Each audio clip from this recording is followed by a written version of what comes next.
অতিরিক্ত গরমে যেভাবে সকালে উঠে রান্না করে সংসারের সমস্ত কাজ একা হাতে গুছিয়ে করি। রাধে রাধে বন্ধুরা, কেমন আছো তোমরা সবাই? আশা করি ভীষণ ভালো আছো। আমরাও কিন্তু খুব ভালো আছি। আজকে হচ্ছে রবিবার, তোমাদের সাথে নিয়ে আজকের ব্লগটা শুরু করছি। সাথে থাকো, আজকের ব্লগটা তোমাদের খুব ভালো লাগবে। সকাল সকাল উঠেই বাসি কাজ সেরে চলে এসেছিলাম রান্নাঘরে। তো এই যে সকালবেলা ডিম সেদ্ধ দিয়েছি, 3 জনের জন্য 3টে ডিম সেদ্ধ, আর হচ্ছে কিছুটা ড্রাই ফ্রুটস, একটা আমার জন্য একটা বাবানের জন্য, যেহেতু বাবানের বাবা শুধু ডিম সেদ্ধ খায় আর ওর ড্রাই ফ্রুটসও নিজে নিজে নিয়ে খেয়ে নেয়, তো ওর একটু সময় লাগে খেতে। তো ওটা খেয়ে আমি আবার একটু দই চিড়া খেয়েছিলাম। তো বাড়িতে আমি দই বানিয়েছিলাম, টক দই, তো ওটারই হচ্ছে দই চিড়া খেয়েছিলাম। পরে অবশ্য আমি দইয়ের মধ্যে একটু কলাও নিয়েছিলাম। তো ওটা খেয়ে তারপরে হচ্ছে সকাল সকাল যেহেতু খিদে পায় প্রচণ্ড, তো ওটা খেয়ে তারপরে আমি আবার রান্না বসিয়েছি। তো এদিকে দেখো আমি আলুটা ছিলে নিচ্ছি, ভাত বসিয়েছিলাম, ভাতের মধ্যেই আমি হচ্ছে আলু সেদ্ধ দিয়েছিলাম। তো সেই আলুগুলোই হচ্ছে আমি ছিলে নিচ্ছি। আজকে সয়াবিন রান্না করব, তো সেই কারণে হচ্ছে ভাবলাম কি আজকে একটু আলু সেদ্ধ করে সয়াবিনটা রান্না করব। সব সময় এরকম তো আলু সেদ্ধ করে রান্না করি না, আগে এমনি ছোটো ছোটো করে কেটে নিয়ে তারপরে রান্না করি, মানে কাঁচা আলুগুলো। তো এবার একটু সেদ্ধ করে তারপরে রান্না করব। তো সয়াবিনটাও আমি সেদ্ধ করে নিয়েছি। তো সয়াবিনটা আমি হচ্ছে ভালো করে ধুয়ে তারপরে এখন চিপে চিপে রাখছি। আলুগুলো এখন আমি একটু ছোটো ছোটো করে কেটে নেব, মানে সেদ্ধ আলুগুলোই ছোটো ছোটো করে কেটে নেব। আর সয়াবিনের মতো করে, যেহেতু সয়াবিনগুলো ছোটো ছোটো, তো ছোটো ছোটো সয়াবিনগুলো খেতেই কিন্তু বেশি ভালো লাগে। আমার আবার বড় বড় সয়াবিনগুলো খেতে ভালো লাগে না, তো সেই জন্য বাবানের বাবাকে সবসময় বলে ছোটো ছোটো সয়াবিনগুলো আনতে। তো যাই হোক দেখো, আলু আর সয়াবিন একদম রেডি করে নিয়েছি, আর মশলাটাও আমি রেডি করে নিয়েছি। তো একবারে হচ্ছে আমি মশলাটা কষিয়ে নিচ্ছি, যেহেতু আলুগুলো সেদ্ধ করা, তো আলাদা করে আর ভাজিনি আমি, একবারে পরে মশলার সাথে হচ্ছে সয়াবিন আলু একসাথে কষিয়ে নেব। সয়াবিনটা আমি আলাদা করে ভাজি না, একবারে কষিয়ে নিই। তো যাই হোক, এইদিকে আমি মশলাটা দিয়েছি, দিয়ে ভালো করে কষানো হচ্ছে। তারপর ভাবলাম কি একটা পেঁপে মানে পেকেছে, একটা না দুটো দুটো পেঁপে পেকেছে। তো একটা একটু কম পেকেছে আর একটা একটু বেশি পেকেছে। তো যেটা একটু বেশি ছিল ওটা আমি তুলে নিলাম, আরেকটা আছে, ভাবলাম ওটা থাক, ওটা হচ্ছে পরে হচ্ছে তোলা যাবে, আগে এটা খেয়ে নিই তারপরে। তো যাই হোক, পেঁপেটা নিয়ে চলে আসলাম, ওটা বাবানের বাবা কেটে খেয়েছে, পাকা ছিল যেহেতু। তো এইদিকে আমি দেখো মশলাটা অনেকক্ষণ আমি কষিয়ে নিয়েছি। তো এখন আমি কেটে রাখা যে সয়াবিনগুলো আর মানে আলুগুলো আছে আর সয়াবিন আছে, ওটা আমি দেবো। মশলাটা বেশ অনেকক্ষণ কষিয়ে নিয়েছি। তো একবারই আমি সব কিছু বেটে নিয়েছিলাম, পেঁয়াজ রসুন আদা লঙ্কা, মানে সয়াবিনের যা যা মশলা লাগে সব মশলা একসাথে আমি পেস্ট করে নিয়েছিলাম টমেটো দিয়ে একবারে। তো যাই হোক, এইদিকে দেখো মশলার সাথে আমি অনেকক্ষণ কষিয়ে নেব, যেহেতু আলুটাও ভাজা হয়নি আর সয়াবিনটাও ভাজা হয়নি, তো একটু বেশি সময় ধরে হচ্ছে কষাতে হবে। তো অনেকক্ষণ কষিয়ে নিয়েছি, তারপরে হচ্ছে এখন আমি দিয়ে দেবো হচ্ছে জল। তো প্রথমে একটু ভাত বসিয়েছিলাম, তো ওটা কম পড়বে থেকে আমি পাশে আবার ভাত বসিয়েছি, যেহেতু লাগবে সেই কারণে হচ্ছে। তো পরে আবার একটু ভাত বসালাম। তো যাই হোক, এদিকে আমার সয়াবিনটা হয়ে গেছে, এর মধ্যে আমি দিয়ে দিয়েছি গরম মশলা। তো সয়াবিনটা হচ্ছে আমি এখন নামিয়ে নেব, সয়াবিনটা যেহেতু হয়ে গেছে। তো যাই হোক, এদিকে নামিয়ে নেওয়ার পর এখন আমি করবো এই শাটি মাছগুলো একটু ভর্তা করব। এটা আমার বেশ ভালো লাগে খেতে, শাটি মাছগুলো এমনি তরকারি খেতে ভালো লাগে না, এমনি খাওয়াও হয় না অবশ্য আমাদের তরকারি। তো এনেছিল 2-4 দিন আগেই এনেছে, তো কিছুটা খাওয়া হয়েছে আর কিছুটা আছে। মাছগুলো খুব ভালো করে ভেজে নিয়েছি। এবার মাছগুলো তুলে নিয়ে তো এর মধ্যে রসুন, তারপরে হচ্ছে পেঁয়াজ, সব কিছুই ভেজে তুলে নেব। শুকনো লঙ্কা একটু বেশি করে লঙ্কা দিয়েছি, যাতে একদম ঝাল ঝাল করে মাখবো, সেই জন্য ঝাল ঝাল করে মাখলেই বেশি ভালো লাগবে, সেই কারণে। তো যাই হোক, এখন আমি রসুনটা ভালো করে ভেজে নেব। তো একটু সময় নিয়ে ধীরে ধীরে ভাজবো, তাহলে রসুনটা ভাজা হবে, সাথে হচ্ছে মানে ইয়েও হবে, নরমও হবে, সেই জন্য। তো যাই হোক, এদিকে আমি করে নিয়েছিলাম আর একটু ডাল সেদ্ধ বসিয়েছিলাম। তো আজকে তরকারি ডাল সেদ্ধ আর হচ্ছে শাটি মাছের ভর্তা আর হচ্ছে সয়াবিন, তো এগুলো দিয়ে খাওয়া হয়েছে। তো যাই হোক, এদিকে রান্নাবাড়ি সব কিছু করে খাওয়া দাওয়া শেষ করেছি। আজকে যেহেতু রবিবার ছুটির দিন, তো সেই কারণে ধীরে সুস্থেই কাজ করেছি। অনেকটা দেরি করে উঠেছে, যেহেতু দেরি করে ওঠার কারণে প্রথমে বাসি কাজগুলো সেরে নিয়েছি। তো ভালো একবারে রান্নাটা বসিয়ে দিয়ে তারপরে হচ্ছে জামাকাপড়গুলো ভাঁজ করছি। এখন যেহেতু শরীরটা আমার কিছুদিন ধরে খারাপ, তার জন্য এখন আর সকালবেলা করে টিফিন তারপরে দুপুরে রান্না এগুলো করতে পারছি না, একবারেই শুধুমাত্র একটু রান্না করে রাখছি কোনো রকমে। তো এদিকে জামাকাপড়গুলো অনেকগুলো কেচেছিলাম, তো সবগুলো জামাকাপড় নিয়ে বসেছি এখন ভাঁজ করতে।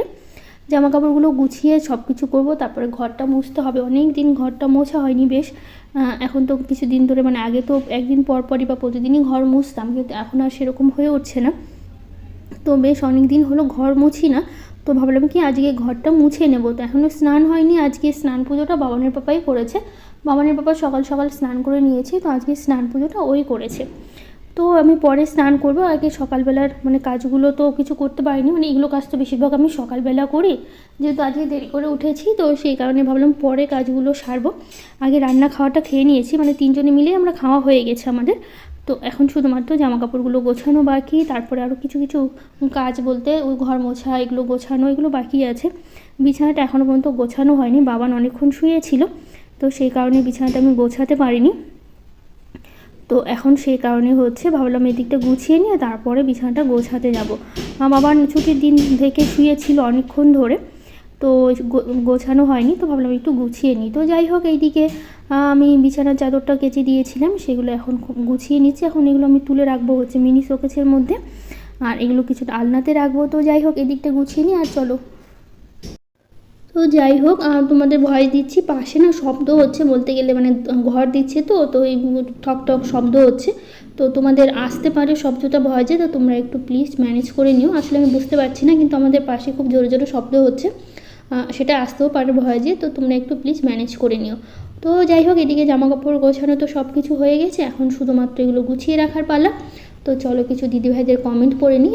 প্রতীক্ষা দিদিভাই বলেছে, দিদি খুব ভালো লাগলো ভিডিওটা, আপনার ওখানে কি কি মন্দির আছে, ঘুরতে যাওয়ার জায়গা আছে, নেক্সট ভিডিওতে বলবেন প্লিজ। তো মন্দির বলতে গেলে এরকম জগন্নাথ মন্দির, রাধা গোবিন্দর মন্দির, কালী মন্দির, এগুলো তো সবসময় মানে এগুলো আছে। আর ঘুরতে যাওয়ার বলতে গেলে আমাদের এখানে একটা সুন্দর পার্ক আছে, ইকো পার্ক আছে, আর হচ্ছে একটা রাজবাড়ি আছে, আর একটা ফরেস্ট আছে। ফরেস্টে মোটামুটি হরিণ আছে, তারপরে নীলগাই এরকম ছিল আগে, তো এখন খুব একটা দেখা যায় না। আগে যখন যেতাম তখন অনেক দেখতাম। আর হরিণ আছে, কিন্তু সবসময় দেখা যায় না, জঙ্গলের ভেতরেই থাকে, যেহেতু জঙ্গলের ভেতর তো ঢুকতে দেয় না, চারিদিক দিয়ে ঘিরে রেখেছে। তো ওই তো একটা সুন্দর ফরেস্ট, রাজবাড়ি, ইকো পার্ক প্লাস আছে, আর মন্দির আছে, বেশ ভালোই। তো যাই হোক, কণিকা দাস দিদিভাই বলেছে, বোন তোমাকে শাড়ি পরে আজ খুব ভালো লাগলো, খুব ভালো লাগলো ভিডিওটা। থ্যাংক ইউ দিদিভাই, তোমাকে অনেক ভালোবাসা। বেঙ্গলি ব্লগার অনু দিদিভাই বলেছে, খুব সুন্দর তোমার প্রতিটা ভিডিও, আমার ভালো লাগে, খুব ভালো থেকো। থ্যাংক ইউ দিদিভাই, তোমাকে অনেক ভালোবাসা। আরও কিছু দিদিভাই কমেন্ট করেছে, সামিয়া আক্তার, শ্রেয়সী ব্লগ আর রেক্সোনা, সবাইকে থ্যাংক ইউ, অনেক ভালোবাসা। তো যাই হোক, এইদিকে আমার সব কিছু গোছানো হয়ে গেল, এখন শুধুমাত্র বাকি আছে হচ্ছে ঘরটা মোছা। তো প্রতিটা ঘরই সুন্দর করে মুছে নেব, মুছে নিয়ে তারপরে যাব হচ্ছে স্নান করতে। এমনিতে সকাল সকাল খাওয়া দাওয়া সব কিছু হয়ে গেছে, শুধুমাত্র স্নানটা বাকি আছে। আর পুজোটা তো বাবানের পাপা করে নিয়েছে, আর হচ্ছে বাবানের পাপা এখন বাবানকে একটু পড়তে বসিয়েছে, যেহেতু সকালবেলা সবাই আমরা দেরি করে উঠেছি, তো সেই কারণে সকালবেলা সেরকমভাবে পড়া হয়নি। তো এখন খেয়ে দিয়ে আমার বাবানের পাপা পড়তে বসালো, যেহেতু একটু পর আবার স্নান করবে, স্নান করে একটু শুয়ে থাকবে। তো আজকে ছুটির দিন, তো বাবানকে একটু ঘুম পাড়িয়ে দেবো দুপুরবেলা। এমনি দিনে তো আর হয় না, স্কুল থাকে প্রতিদিন ঘুমাতে, দুপুর টাইমে একদিনই ঘুমাতে পারে না, একদিনও, শুধুমাত্র দুটো দিন অবশ্য ছুটি থাকে, বৃহস্পতিবার রবিবার করে বাবানের স্কুল, কিন্তু তবুও হচ্ছে ওই হচ্ছে মানে কি বলবো, মানে ছুটির দিনগুলো ছাড়া তো ঘুমানো হয় না। তো আজকে একটু ভাবছি দুপুরবেলা করে ঘুম পাড়িয়ে দেবো। তো এইদিকে আমি সবটা ভালো করে মুছে নিলাম, এই দিকটা আবার ফ্যানও চালিয়ে দিয়েছি, বেশ সুন্দর শুকিয়ে যাবে। ফ্যান চালিয়ে দিলে তো শুকাতে সময় লাগে না। এদিকে সব হয়ে গেছে, রান্নাঘরটা বাকি আছে মোছা, রান্নাঘরটা একটু মুছে নেব, তাহলেই হয়ে যাবে। এখন বেশ ভালোই হালকা, বেশ গরমটা ভালোই পড়েছে, এখন গরমটা ভালোই পড়ার কারণে কাজকর্ম করতে একটু কষ্টও হচ্ছে, গরমের জন্য আর ফ্যান চালিয়ে তো থাকতেই হচ্ছে এখন সেই জন্য গরমটা পড়ার কারণে ফ্যান ছাড়া তো এখন আর থাকাও যায় না, প্রতিদিন ফ্যানের প্রয়োজন পড়ে এখন। তো এই দিকটা মুছে নিলাম, এদিক সামনেটাও মুছে নিচ্ছি। আর একটু গরম মেঘলা মেঘলা করছে, তারপরেও না বেশ ভালো কিন্তু গরমও পড়েছে। মেঘলা মেঘলা বলতে হলে দুপুর টাইমে ভালোই রৌদ্র উঠেছিল, উঠিনি তা না, বেশ ভালো রৌদ্র উঠেছিল। তো যাই হোক, মেঘলা মেঘলা করার কারণেও গরমটা বেশ ভালোই দিয়েছে। তো দেখো সেরকমভাবে রোদ উঠেনি, দুপুর টাইমে একটু উঠেছিল, দেখো এখন মোটামুটি অনেকটাই বেলা হয়ে গেছে যেহেতু, তারপরেও কিন্তু রোদ উঠেনি। তো আমি স্নান করে নিয়েছি, আর এই যে বাবানের পাপার বলছি, বাবানের স্কুলের ড্রেসগুলো কেচে দিয়েছিলাম। আজকে তো রবিবার, কালকে তো পরে যাবে স্কুলে জুতাটাও ধুয়ে দিয়েছি। সামনেখানেই দিয়েছি। এখন এখানেই কয়েকটা করে জামাকাপড় গাছলে সামনেই মেলে দিই। আর ছাদে যাওয়া হয় না, যখন খুব বেশি জামাকাপড় হয়ে যায় তখন ছাদে মেলে দেয় বাপানের পাপা গিয়ে, আর নিচে যদি না হয়ে থাকে। তো যাই হোক, এদিকে একটা দুটো জামাকাপড় কেচে দেওয়ার পর আর আমি এটা একটা মানে রাত্রেবেলা খেয়েছিলাম, তো দুটো টোস্ট আর দুধ এগুলোই আমার রাত্রেবেলা খেয়েছিলাম আমি। তো যাই হোক, আজকের ব্লগটা কেমন লাগলো জানিও। আজকের মতো টাটা, দেখা হবে নতুন একটা ব্লগে।